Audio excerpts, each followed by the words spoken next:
welcome to my kind of build video. It's like I gave the idea for this build, and the person who made this, Carapace, somebody who I've been doing with in a lot of my recent videos, made it his own, and it's a really, really good, strong build which works really, really well, doesn't rely on procs, and has a lot of good innate damage. It doesn't need procs. Okay, so let's get into it.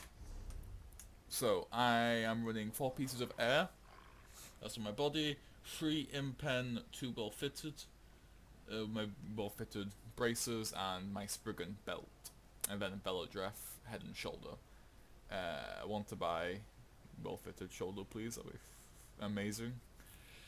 And then Spriggan, max stamina, weapon damage, 3.9k physical penetration. Good build. It's really, really good. Spriggan tears down tanks so quickly. Really, really fast, really, really deadly. It completely destroys people who run Black Rose, Viper, Tremor Scale, because their resistances, yeah, but when you take away all their resistances, they can't do much against it. They have a hard time recovering when you get them low with a burst. If just they have a hard time recovering. It's a really, really good build. So, on the air, why running air? Okay, so why not run Skirmisher or Eternal Hunt? Air is 2 times stun recovery, and the 4 piece is kind of it's useless. But the 5 piece is what we're looking at. The 5 piece is a Skirmisher, but it's a sustainable Skirmisher. And so what we run is we run 4 pieces of air on the body, and then a bow of air on the back bar, mainly so we can get the roll dodge, way of the air roll on our bow bar and get the matrix position. And you can roll a lot with this build. I don't have my food on. These other stats like without the food on, but when I have my food on, we're running a food that gives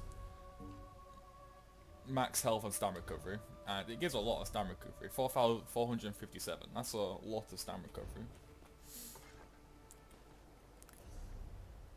And then Spriggan's Maul. The reason we run Maul is so that we can maximize our physical penetration.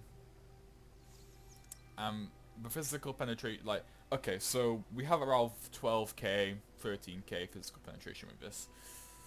Plus 20% plus our CP, so we take away a lot of the target's armor. You can hit tanks for like 5k surprise attacks. Back on my old build, yeah, I was using precise on my old build, but a 5k surprise attack is really, really good. That completely destroys them. Okay, so our stats when we are fully buffed.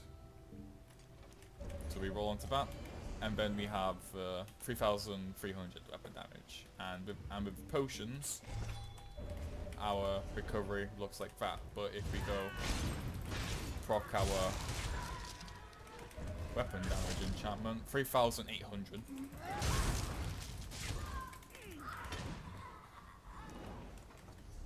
And then that's a stam recovery with Battle Rush. Oh no. Okay. Okay.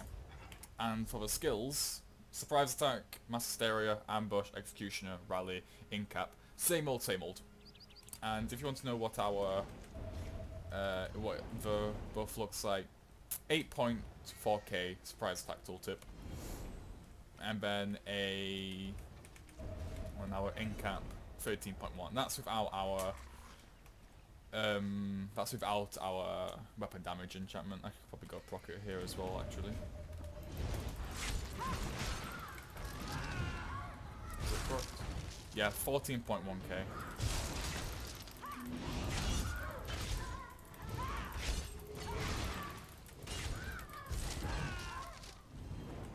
Okay.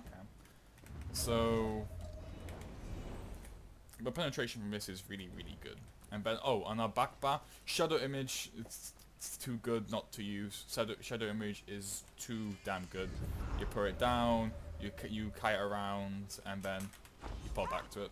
It's way too good not to use. You kite people around rocks, you don't need the magic regen as long as you have tri-potions up and you could keep rolling and you shadow image, you manage your resources well, you're going to be fine.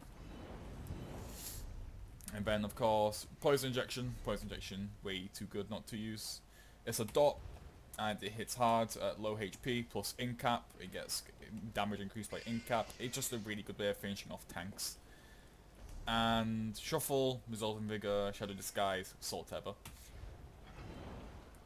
For the CPs, we are running 20 into Magician, 37 into Warlord, 100 into Mooncalf. Now why 100 into Mooncalf, you ask?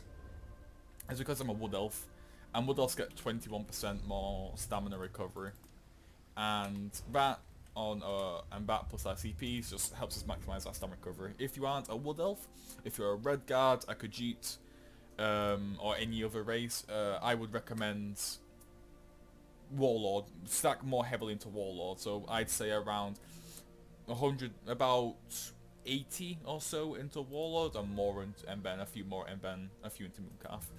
13 to Tumbling, 20 into Blessed, 5 into Melee Weapon Expert, 5 into Shattering Blows, just a nice increase on our damage against shields and our light and heavy attacks. 10 to Thaumaturge for increasing our dot damage with our Poison Injection, and then Precise Strikes, of course, and then Mighty. 47 into Precise Strikes, 100 into Mighty. 35 into Resistant to get our impen, well, our crit resistance up a bit more. 50 into Hardy, Elemental Defender, and Thick Skinned. Why? Because I'm lazy and can't bother doing math, so much more optimal. 2 into Quick Recovery. Why? Because I'm lazy. This build, as I said earlier, it isn't mine.